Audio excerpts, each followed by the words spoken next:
अस्सलाम वालेकुम viewers, happy new year.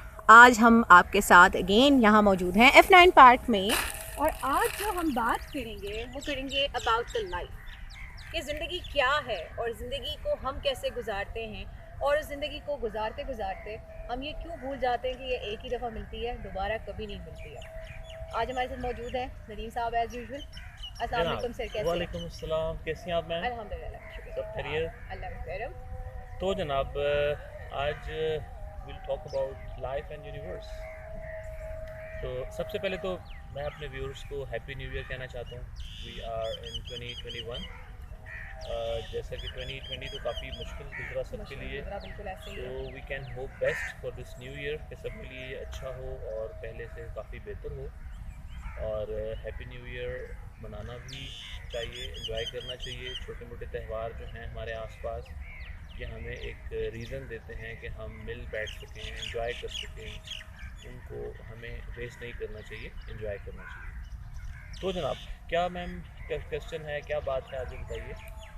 Actually मैं अभी थोड़ी देर पहले यही बात सोच रही थी कि हम अपनी ज़िंदगी जो है बचपन से लेके जवानी तक और जवानी से लेके बुढ़ापे तक गुजार देते हैं, बट हम कभी सोचते नहीं हैं कि लाइफ जो है उसका बेसिकली एम क्या है। हम लाइफ गुजार रहे हैं, हमें नहीं पता व्हेन इट विल एंड।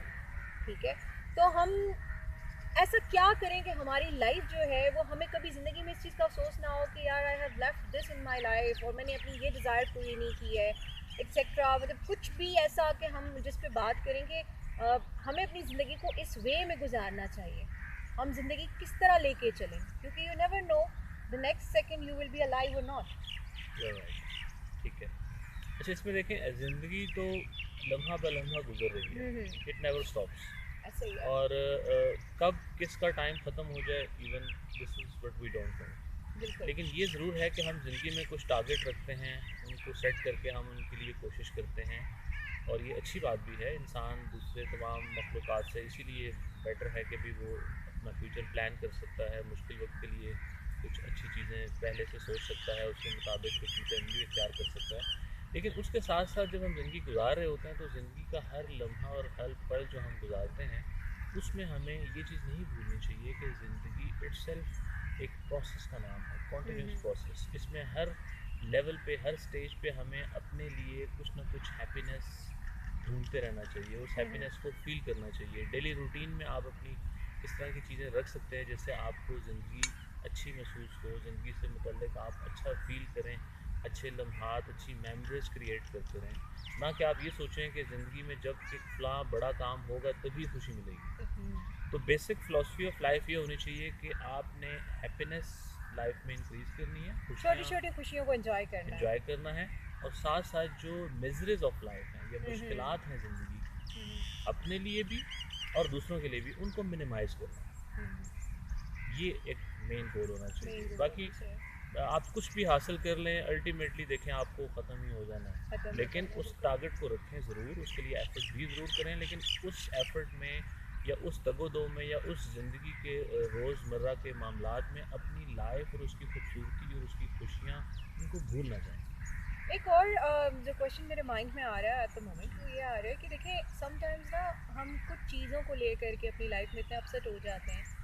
कोई ऐसा इंसिडेंट या कोई ऐसी बात हमारी लाइफ में जो कि आप कह सकते हो कि परेशानी का बायस होती है, लेकिन हम उसको अपनी लाइफ में इतना ज़्यादा अपने सरों पे सवार कर लेते हैं कि हम उसके लिए अपनी ज़िंदगी को टोटली मिजरीज में डाल देते हैं। हम ये भूल जाते हैं कि life is given to us just once, and हमें इसको हैप्पीली गुजारना चाहिए। So about that, to how to control the emotion, how to spend the life in a good way by forgetting all that bad things in our lives, हमें क्या करना चाहिए? ये जो लाइफ में बुरी चीज़ें हो जाती हैं या ऐसे इंसिडेंसेस हो जाते हैं जो हमें डिस्टर्ब करते हैं, वो हर इंसान की ज़िंदगी में ये नशेब फ़राज हैं ही हैं। बिल्कुल ऐसा ही है। तो अब आप उन चीज़ों को लेके पकड़ के बैठ के पूरी ज़िंदगी नहीं गुजार सकते, वरना आपकी ज़िंदगी बहुत मिजरेबल हो जाएगी, बहुत मिजरेबल हो मुश्किलात जाएगी। में आप चले जाएंगे। तो कोशिश करें कि जो भी कुछ हो जाए ज़िंदगी में, जो आपकी पसंद से नहीं हुआ या जो आपकी मर्ज़ी से नहीं हुआ लेकिन हो गया, कुछ ऐसा बुरा हो गया, हमारे इतने अजीज़ करीबी लोग चले जाते हैं, कभी कोई लोग धोखा दे देते हैं, और चीज़ें मसाइल हो जाते हैं ज़िंदगी में, कोई लॉसेस हो जाते हैं, कोई हेल्थ प्रॉब्लम्स हो जाते हैं। लेकिन इन सारी चीज़ों के बावजूद life should go on in a positive direction with clear vision के भी हमें आगे बढ़ना है, हमें इस एक ही ज़िंदगी जो मिली है इसको बेहतर से बेहतर बनाना है। Means कि whenever we are having any miseries, any problems in our life, we should move on in a positive direction. जी जी बिल्कुल, वो तो चलना चाहिए। और हाँ, एक फेज़ आता है कि जब आपके लिए कोई बहुत बड़ा हर्डल आ जाता है, कोई बहुत बड़ा मसला आ जाता है, तो there is a time span 1 2 4 दिन जिसमें आप उसमें थोड़ा सा संभलने में आपको टाइम लगता है कि आप थोड़ा सा नॉर्मलाइज हों, but then you should refix और रीसेट योर माइंड सेट कि भी अब ठीक है, अब ये हो गया, अब इसके साथ नेक्स्ट क्या है, नेक्स्ट लाइफ पे आगे मूव क्या करना है, किस तरह से चलना है। तो इस तरह से लेके चलना चाहिए। लाइफ के प्रॉब्लम्स को बहुत ज़्यादा सर पे सवार कर लेना और पूरी ज़िंदगी उन टेंशन में रहना, ये कोई दानिशमंदी नहीं है। About the young generation, like आजकल हम देखते हैं हमारी जो यंग जनरेशन है हम्म, उसमें हम मोस्टली देखते हैं कि वो they are more emotional like than our generation.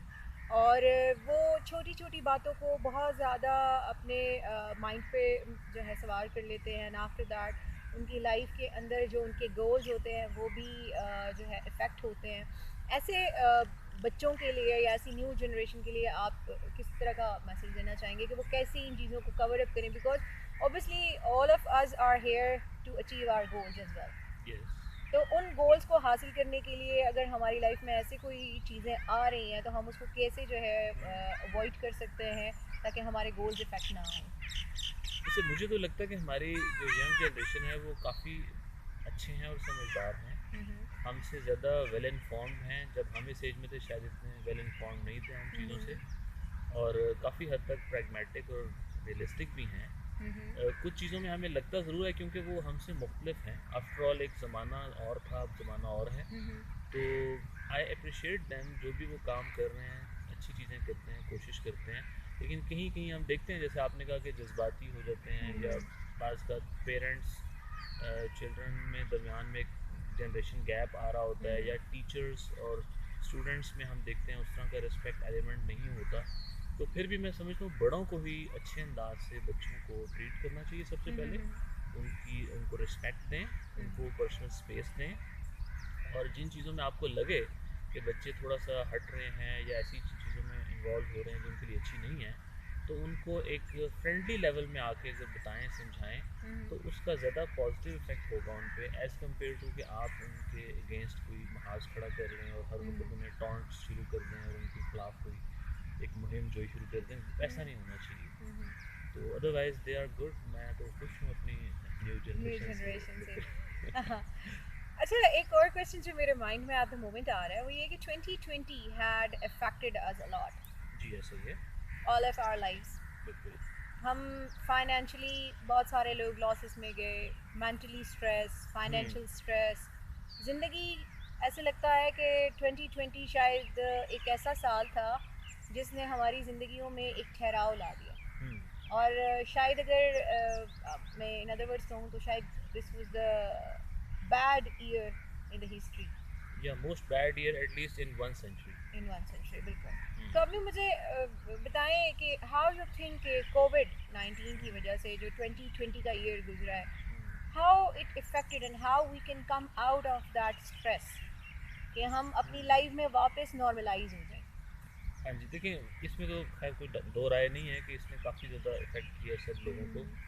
और अब तो खैर ये तकरीबन 8 10 महीने से हम इस पेंडेमिक से लड़ रहे हैं और उस सूरत से गुजर रहे हैं। लेकिन अब बात यह है कि हमें आगे बढ़ना है, आगे की तरफ जाना है। अगर हम उन्हीं चीज़ों में सोचते रहेंगे हमें, तो हम ज़्यादा परेशान रहेंगे। हमें वे आउट चाहिए। अब वे आउट में सबसे पहले तो उन लोगों के लिए जिनके लिए कोई इनकम सोर्स का प्रॉब्लम है, तो अल्टरनेट वेज ढूंढें। जैसे कई बिजनेसेस ख़त्म हो गए, बंद हो गए, कई जॉब्स ख़त्म हो गई, लेकिन उसके पैरेलल देखें तो कई जॉब्स जनरेट भी हो गई, जिस तरह ऑनलाइन रिलेटेड बिजनेसेस, या ये कुरियर सर्विसेज की जो घरों घरों में जाके डिलीवर करते हैं, या और इस तरह के नए बिजनेसेस जो इस पेंडेमिक की वजह से क्रिएट हुए। तो उनमें लोग अपने आप को स्विच ऑन करें, ताकि जिन चीज़ों में उनको मुश्किलात हुई उनसे अगर निकल के किसी ऑल्टरनेट फील्ड में भी आना चाहें तो आ जाएं, ताकि अपने आप को एडजस्ट करें और अपनी लाइफ को नॉर्मलाइज करें। बाकी देखें, ये कुदरत का एक निज़ाम है कि आप देखते हैं ना जंगलों में भी, पहाड़ों पे भी एक सर्दी आती है तो सब पत्ते कई झड़ जाते हैं, कई पौधे दोबारा से रीग्रो करते हैं। तो ये लाइफ में भी ऐसी है, ह्यूमन बीइंग्स भी मुख्तलिफ स्पीशीज़ की तरह इस दुनिया में हैं। तो कुदरत का एक निज़ाम है कि कुछ ना कुछ लोग कम हो जाते हैं किसी न किसी ऐसे पेंडेमिक में। गो कि हम अपनी पूरी कोशिश करते हैं कि वैक्सीन्स को बनाएं, उनकी मदद से लोगों की हेल्थ को बेहतर करें, उनको मरने से रोक सकें या उनकी लाइफ को बेटर कर सकें।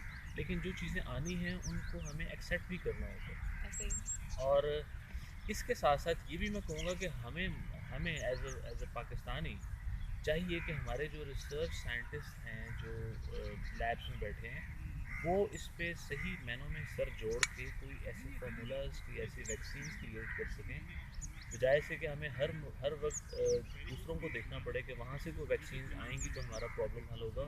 Y can't we are self make it, ताकि हम इन प्रॉब्लम्स को खुद से भी सोल्यूशन दे सकें। मैं यही कहूँगा। In the end, what you want to advise our viewers? हाँ, बात लाइफ की हो रही है तो कॉल सेगल ने एक दफ़ा कहा था कि ये इतना बड़ा यूनिवर्स है जिसमें जिस हम सोलर सिस्टम का हिस्सा हैं, हमारी अर्थ, और इस सोलर सिस्टम का जो बड़ा हिस्सा है वो मिल्की वे है, गैलेक्सी हमारी जो, तो उसके अंदर मोर देन 1 बिलियन स्टार्स हैं और उनके गिर्द शायद मैनी बिलियंस ऑफ प्लैनेट्स भी होंगे। और फिर जब आप मिल्की गैलेक्सी वे से बाहर निकलते हैं तो पता लगता है कि इससे भी ज़्यादा millions and billions of galaxies हैं ऐसे। तो उनके अंदर एक इंसान का होना बहुत ही कीमती चीज़ है। मतलब एक इंसान, उसका मुतबादिल आप बिलियंस ऑफ गैलेक्सीज में घूमें और वहाँ तक ट्रैवल कर लें, बेशक स्पीड ऑफ लाइट से, तो आपको उस एक इंसान का मुतबादिल नहीं मिल सकता। तो इसका मतलब है कि we are product of at least 4.5 billion years every individual. तो इसलिए लाइफ बहुत कीमती है, किसी को भी कभी भी हर्ट ना करें और इंसान की लाइफ को वैल्यू करें, इर्रेस्पेक्टिव कि वो आपकी तरह सोचता है या किसी मुख्तलिफ तरह सोचता है, इर्रेस्पेक्टिव कि उसकी नेशनैलिटी क्या है, इर्रेस्पेक्टिव कि उसका रिलीजन क्या है या कास्ट क्या है या ग्रीड क्या है या जेंडर क्या है, लेकिन हर लाइफ को वैल्यू करें। तो ये मेरा मैसेज बात है। की आपने। आज का प्रोग्राम हमारा इसी के साथ एंड होता है और मेरा मैसेज भी यही है कि लाइफ बहुत कीमती है और इस लाइफ को एंजॉय करें क्योंकि ये दोबारा हमें कभी नहीं मिलनी। इसके साथ ही इजाज़त चाहते हैं और इंशाल्लाह फिर आप सबसे मुलाकात होगी बहुत जल्द। अल्लाह हाफ़िज़।